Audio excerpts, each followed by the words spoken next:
妖精と一緒じゃん。棒立ち。でも、ももぐみさんがちょっと、緊張してるよ。ピンクの女の子はピンク。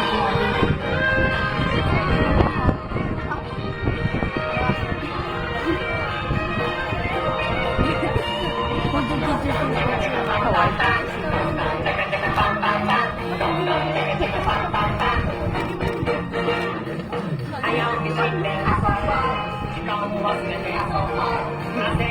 目が。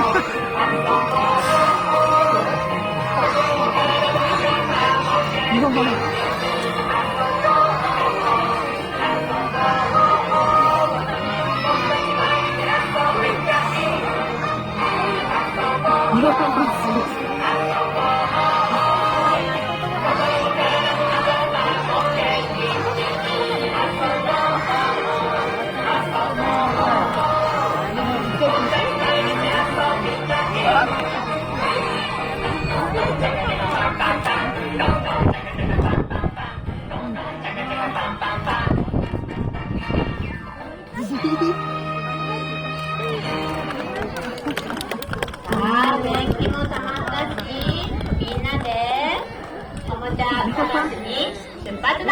頑張るぞ。